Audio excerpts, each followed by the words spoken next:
오늘 아침에 우리에게 주신 하나님 말씀은 창세기 2장 23절에서 25절까지 말씀입니다.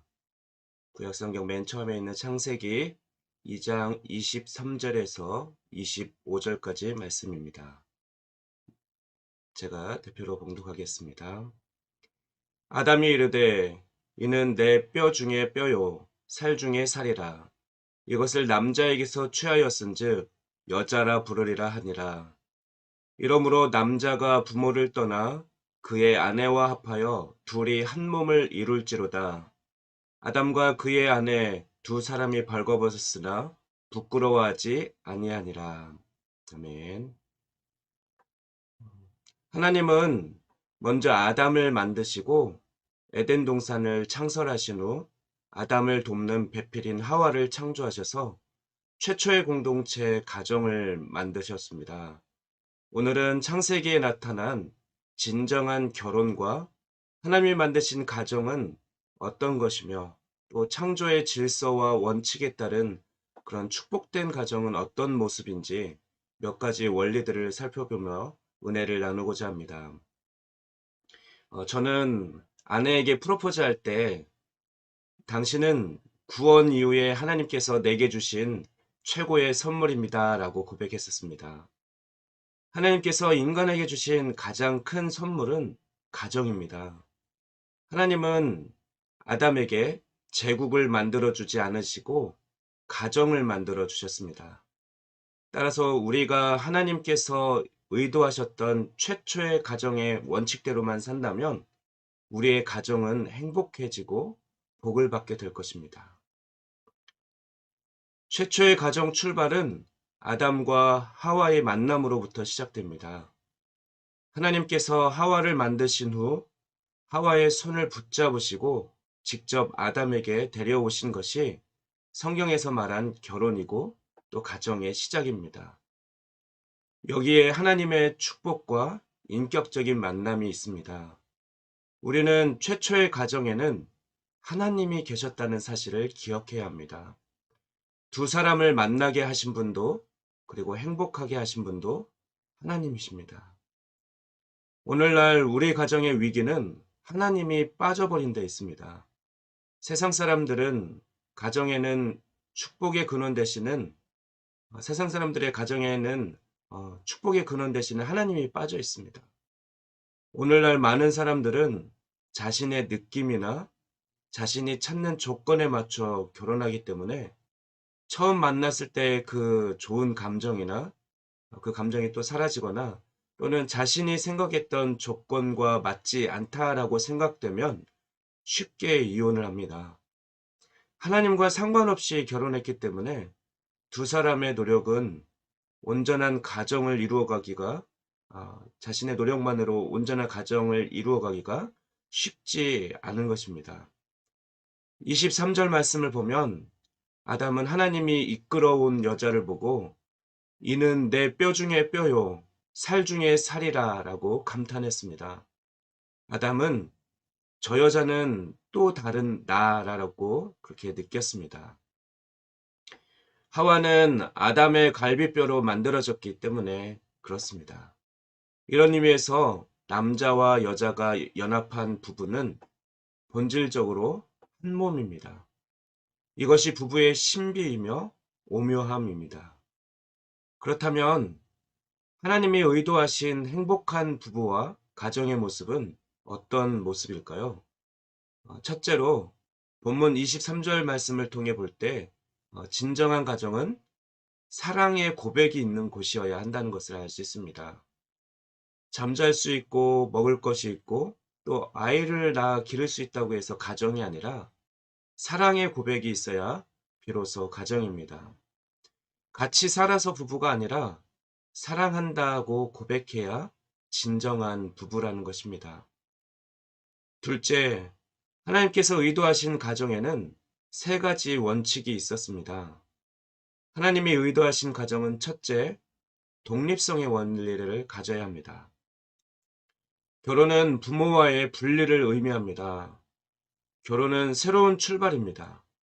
본문 24절 말씀을 보면 이러므로 남자가 부모를 떠나 라고 되어 있습니다. 남자가 부모를 떠나라는 말에는 남자나 여자나 모두 부모를 떠난다는 말이 내포되어 있습니다. 그리고 부모를 떠난다는 것은 육체적으로 또 경제적으로 정신적으로 모두 떠나는 것을 의미합니다. 많은 젊은이들이 부모를 떠나 분가하기를 원하면서도 경제적으로는 여전히 도움받기를 원합니다. 그런데 이것은 진정한 독립이 아니고 진정으로 떠나는 것이 아니기 때문에 잘못된 것입니다. 부모가 부자인 것과 또 자녀의 경제 상황과는 사실 관계가 없는 것입니다. 독립성은 진정한 새로운 가정의 출발을 의미하는 것입니다. 큰 두 번째, 하나님의 의도하신 가정의 원리는 어, 연합입니다. 24절 말씀 보면 그 아내와 연합하여라는 말이 있습니다. 연합한다라는 말은 아교풀로 두 물체를 딱 붙인다는 뜻입니다. 결혼은 했지만 온전히 연합되지 않으면 다른 사람이 들어올 수 있는 빈 공간을 열어두는 것입니다. 그러나 진정한 결혼은 부부가 악교풀로 붙여놓은 것처럼 하나 되어 어떤 누구도 들어올 수 없도록 밀착되어 있어야 합니다. 그리고 연합할 때 사랑과 용서라는 접착제가 필요합니다. 그리고 그 접착제의 주요 성분은 바로 예수 그리스도입니다. 예수 그리스도라는 접착제가 있을 때 남자와 여자는 진정으로 연합될 수 있습니다. 세 번째, 하나님께서 의도하신 가정은 그 궁극적인 목표가 한 몸을 이루는 것에 있습니다. 본문 24절에서 둘이 한 몸을 이룬다라고 되어 있듯이 가정의 궁극적인 목표는 부부가 한 몸을 이루는 것입니다. 한 몸을 이루는 것은 단순히 정신적이고 이성적이며 그런 관계 이상의 것입니다. 또 육체적이고 성적인 것 그 이상의 관계입니다. 부부란 영적이며 인격적인 결합체이기 때문에 그렇습니다. 사람마다 누구든지 분열과 헤어짐의 상처가 있습니다. 그러나 하나님을 통해 화해와 만남, 진정한 가정의 회복이 이루어질 것입니다. 이런 만남과 회복의 축복이 우리에게 있기를 소원합니다. 그런데 이런 축복은 바로 예수 그리스도로 말미암아 가능한 것입니다. 누구든지 그리스도 안에 있으면 새로운 피조물이 되며 또 상처가 치유되고 한 몸을 만들며 막힌 담을 헐게 됩니다. 마지막으로 본문 25절에서 참된 부부에 대해 부끄러움이 없는 관계로 묘사하고 있습니다. 부끄러움이 없다는 것은 부부 사이가 투명하다는 것이고 또 거짓이 없다는 것이며 죄가 없다는 것입니다. 그때 부끄러움이 없는 관계가 되고 그 가정은 하나님이 기뻐하시는 복된 가정이 될 것입니다. 이제 말씀을 정리하겠습니다. 우리는 하나님이 창조하신 최초의 가정에는 하나님이 계셨다는 사실을 기억해야 합니다. 아담과 하와 두 사람을 만나게 하신 분은 하나님이십니다.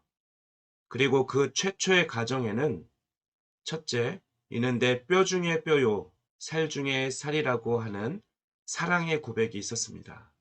둘째, 최초의 가정에는 세 가지 조건, 독립성, 연합, 그리고 한 몸이라는 궁극적인 목표가 충족되었습니다. 셋째, 하나님이 창조하신 가정에는 부끄러움이 없는 관계의 그런 참된 부부의 모습이 있었습니다. 오늘 말씀을 통해 살펴본 이 놀라운 가정의 축복이 우리 가정에 충만하기를 소망합니다. 기도하겠습니다. 온 우주 만물과 우리 인간을 창조하신 창조주 하나님을 찬양합니다. 우리 인간에게 최초의 공동체, 가정을 만들어 주시고 하나님의 공동체성을 닮아가게 하신 주님을 찬양합니다. 우리가 오늘 말씀을 기억하며 가정 안에 섬겨주신 놀라운 축복을 온전히 누리며 살아갈 수 있도록 인도하여 주시옵소서. 우리 힘으로 하나 되고 한 몸 되는 것이 쉽지 않음을 고백하오니 오직 예수님을 통해 온전히 연합되고 한 몸 될 수 있도록 우리 가정들을 축복하시며 인도하여 주시옵소서. 감사드리며 우리 주 예수 그리스도의 이름으로 기도하옵나이다. 아멘.